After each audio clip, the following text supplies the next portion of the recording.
What's going on YouTube? It's your boy Lil Hater back at it again with a brand new video. And today for you guys, I'm gonna be watching She Murdered Her Daughter, IMR Scary Tales.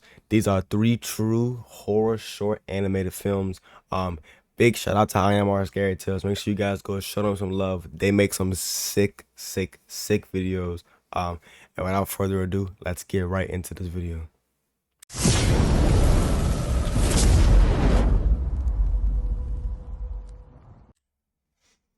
All right, here we go. She murdered her daughter. IMR. The night at Lake Bodom started like any other adventure. The lake shimmered like black glass under the moonlight. The stars twinkled above us. We were just 4 teenagers. Me, Nils, my best friend Seppo, my girlfriend Mila, and Tuliki, the youngest of the group. We pitched our tent near the water, laughing and teasing as Seppo struggled with the stakes. Tuliki giggled as Mila pretended to help, but only made things worse. The air smelled of pine and smoke as the fire crackled nearby. Everything felt perfect, too perfect. But the woods were too quiet. Even though something felt wrong, the lake was holding its breath. Be quiet. It started with little things we shouldn't notice but did. I'd packed my flashlight, I was sure of it, but when I went to grab it, it was gone. Later, I found it standing upright in the dirt, the lens cracked. It wasn't where I'd left it. What the hell? My stomach twisted, but I said nothing. Tuliki pointed out how silent the forest was. No birds, no wind, just stillness. It feels off. Yeah, it does She feel said, looking around nervously. Seppo laughed it off, but I saw him glance over his shoulder more than once. By the time we crawled into the tent, the unease had settled over us like a heavy blanket. The space was cramped, our bodies pressed together, and we tried to laugh off the tension. Somehow, we felt asleep. I don't recall the time, but I woke up hearing footsteps. They were slow and deliberate, crunching leaves just outside. At first, I froze, straining to listen. Maybe it was an animal, but the steps didn't wander off. They circled the tent, heavy and purposeful. What the hell is that?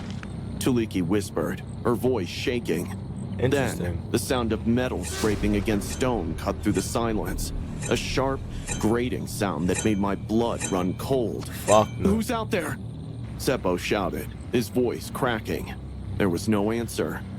Suddenly, the tent collapsed inward. Something slammed against it with incredible force, pinning us down. Tuliki screamed, the sound piercing the air, but it was cut short by a ripping sound.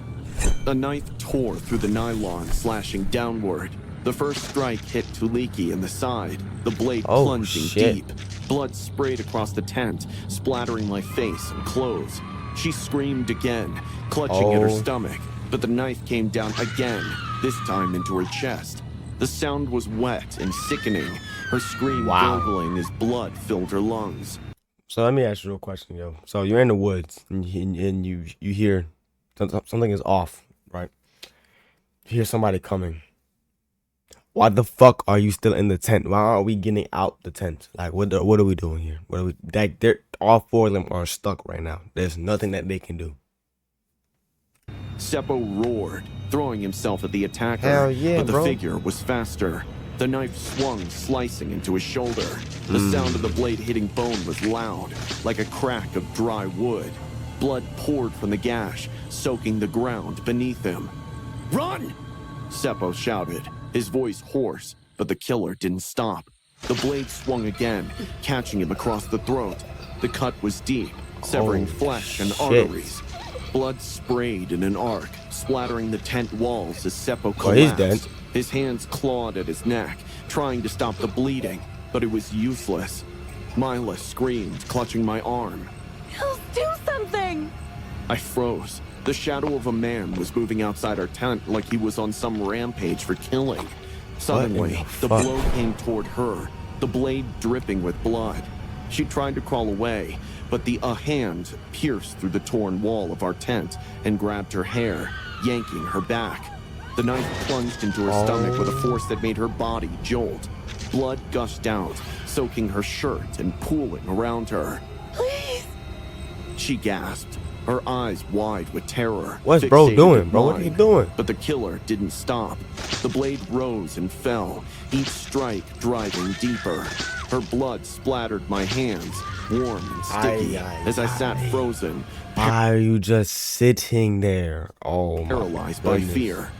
The killer kept stabbing again and again, her lifeless body hanging by her hair in the killer's hand like a mere doll, her lifeless widened eye popping out of her socket and landed on my lap. Oh. That's when it hit me. I'm next. I don't know how I escaped. One moment I was in the tent, surrounded by blood and screams, and the next I was running through the woods like a lunatic, screaming and crying after witnessing the ultimate horror. I tripped and fell, my hands hitting the dirt road. The taste of blood and dirt filled my mouth, my vision blurred by tears. When I finally stumbled onto the road, I collapsed. Fuck off if The this is car real screeched too. to a halt, the driver rushing towards me. His No. voice sounded distant, like I was underwater. The hospital was a blur. The police came Wow. asking question after question, but I couldn't give them answers. I told them about the footsteps, the blade, the cairns. They searched the area, but found nothing. On Saturday, June 19th, Bro, what in the fuck, bro? What? 1960, 4 Finnish teenagers had decided to camp along the shore of Lake Bodom in Finland. Malia Ermeli Bjorklund and Anja Tuluki-Maki were both aged 15 at the time, Wow. accompanying them with their boyfriends, Seppo and Tero Boisman and Nils Wilhelm Gustafsson, both aged 18.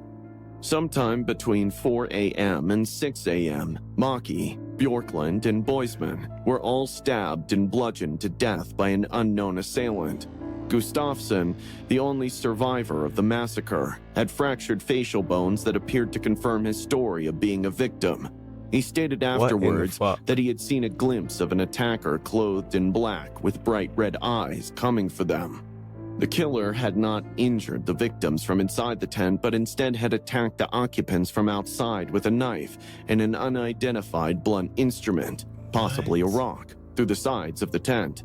The case is one of the most notorious crimes in modern Finnish history. Wow. No one caught him.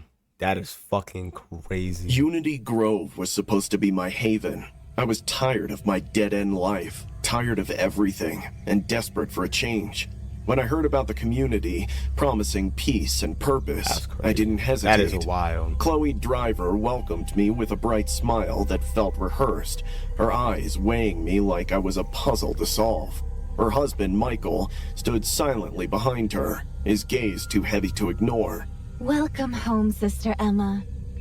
Chloe said, embracing me like an old friend.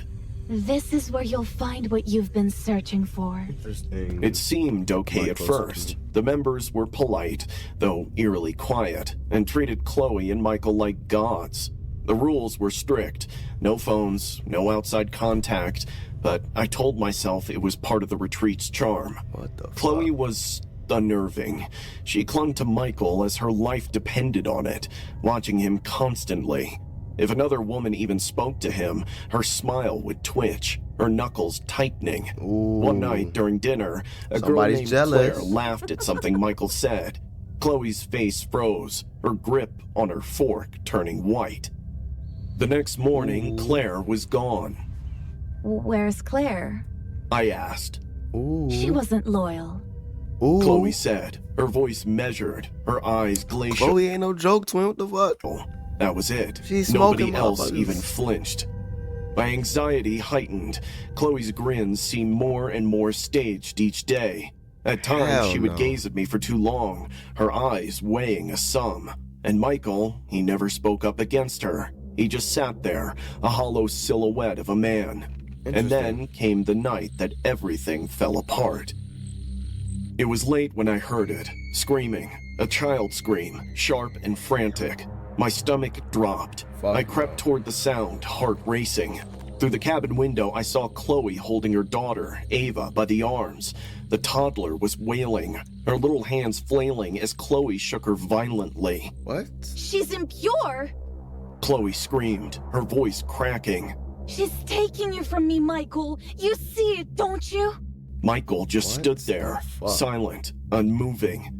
Chloe dragged Ava outside, her grip firm.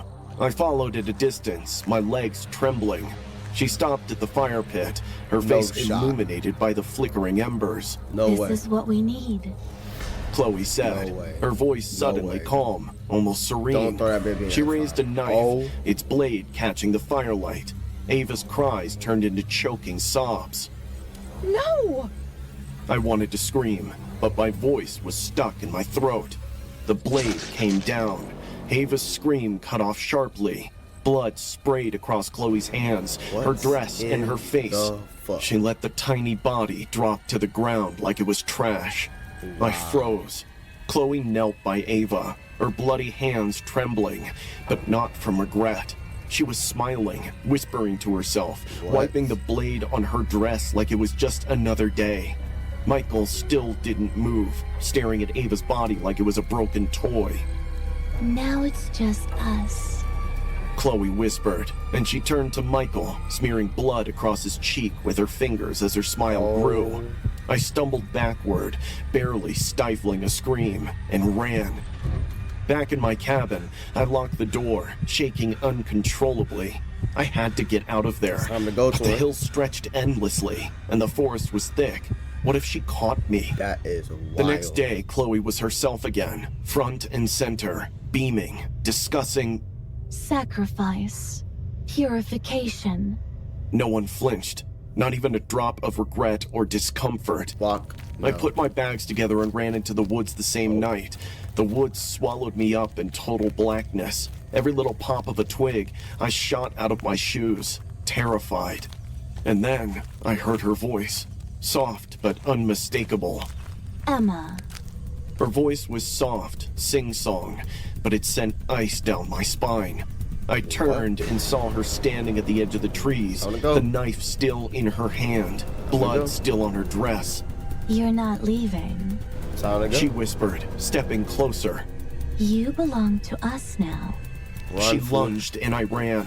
Branches ripped into my skin. My lungs screamed for air, and I still wouldn't quit. Her breathing and raspy laughter grew goodness. closer with each step. I'd made it out onto the road when I crumpled in front of a car. The driver's face slammed into his steering wheel as he skidded to a halt. That's all I recall before blacking out. Oh my goodness. 2 days later, Chloe and Michael were arrested. The things the police uncovered are horrifying. Bodies in shallow graves, journals filled with twisted rituals, Oh, wow. and lists of names. Claire's name was on one of the lists. Wow. Even now that Chloe is locked away in some prison cell, I have an idea that she isn't done with me. Sometimes, late at night, when all was silent, I could swear I heard the voice. You're not leaving. Fuck. Chloe No. Driver, a self-proclaimed cult leader, shocked the nation when it was revealed she murdered her own toddler as part of a twisted act of loyalty to her husband, Michael. Claiming the child was impure, Chloe manipulated her followers into believing the horrific act was a necessary sacrifice for spiritual cleansing. Investigators uncovered disturbing details of abuse and coercion within the cult, where Michael held significant control over Chloe and the group. The murder exposed the dark depths of their toxic Wow. relationship and the devastating impact of cult dynamics. Chloe and Michael were both convicted, leaving a legacy of tragedy. That is fucking crazy. That is wild. It started with a flyer. Looking for fresh faces. High-paying modeling gigs. No experience needed. I was 19, drowning Nope. in bills and desperation. My mom was sick, the debt collectors relentless, and I saw no way out of our suffocating life. other story That was ad crazy. felt like salvation. The interview was held in a 5-star Manhattan hotel. I almost backed out when I saw the marble floors and gold chandeliers, but Jeffrey Epstein greeted me like an old friend, his polished smile warm and Jeffrey inviting. Epstein? Wait a "You've minute now. got the look," he said, his eyes scanning me. Innocent. Perfect. His assistant, Ghislaine Maxwell, stood beside him, her smile sharp. This is your big break. Wait a minute now. She said, How would you feel about a weekend networking trip? Designers, photographers, influencers. all in one place. This will change your life. I believe them. Epstein Island. The private jet was surreal. The seats were white leather, the staff attentive, and other girls my age were laughing and taking selfies. Their laughter seemed too loud, too forced, like they were convincing themselves this wasn't a mistake. When we landed, the island was breathtaking. Epstein Turquoise Island. waters, lush greenery, and a sprawling mansion that looked like something out of a billionaire's fantasy. But as the sun set, the paradise began to rot. That night, there was a party. The music was deafening, the lights dazzling, and the alcohol flowed endlessly. The older men prowling through the crowd felt like wolves among lambs. One man's hand brushed my shoulder, his fingers lingering too long. She's new. Ghislaine said, pulling me aside. Her tone was clipped. Stick with me. What the And hell? I'll make sure you're introduced to the right people. From the corner of the room, I saw a girl slumped on a couch. Her dress was torn at the strap, her makeup smeared, and her head lolled to the side like she was barely conscious. What? 2 men carried her away. She's had too much fun. Ghislaine said, That don't laughing sound like fun. lightly. Fuck that. I didn't sleep that night. The next morning, I woke up with no memory of how I got to my room. My body ached in ways I couldn't explain. I looked down and realized I wasn't wearing my clothes, just an oversized shirt I didn't recognize. Oh. The mirror revealed bruises on my thighs wow. and scratches down my arms. My lipstick was smeared across my face, my hair tangled like I'd been in a fight. Breakfast was worse. One girl sat slumped over her plate, barely able to hold her head up. Another had bruises on her neck, What her the eyes fuck? swollen from crying. They're just tired. This is normal. Don't overthink it. Normal?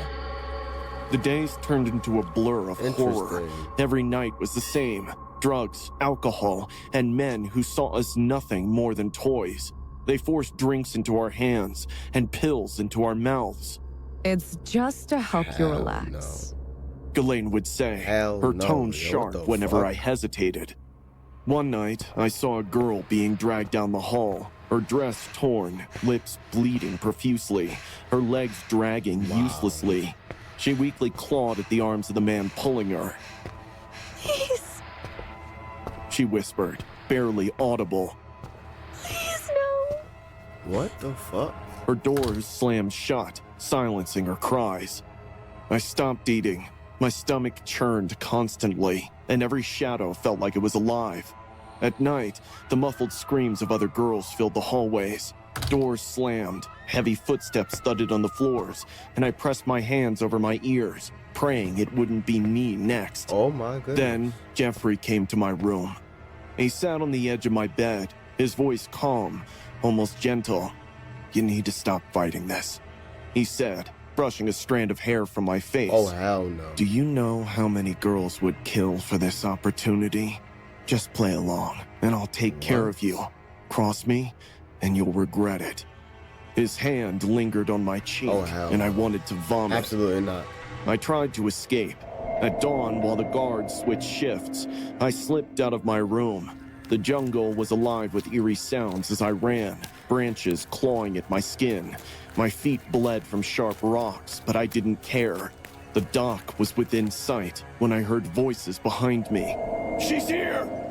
I dove into the underbrush, holding my breath as flashlights sliced through the Wait a minute, darkness. huh? Ghislaine's voice rang out, sharp and furious.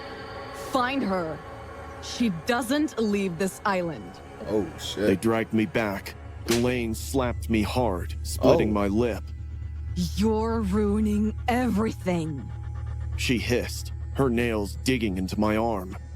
That night, they drugged me again. I woke up in a haze, my limbs heavy and unresponsive.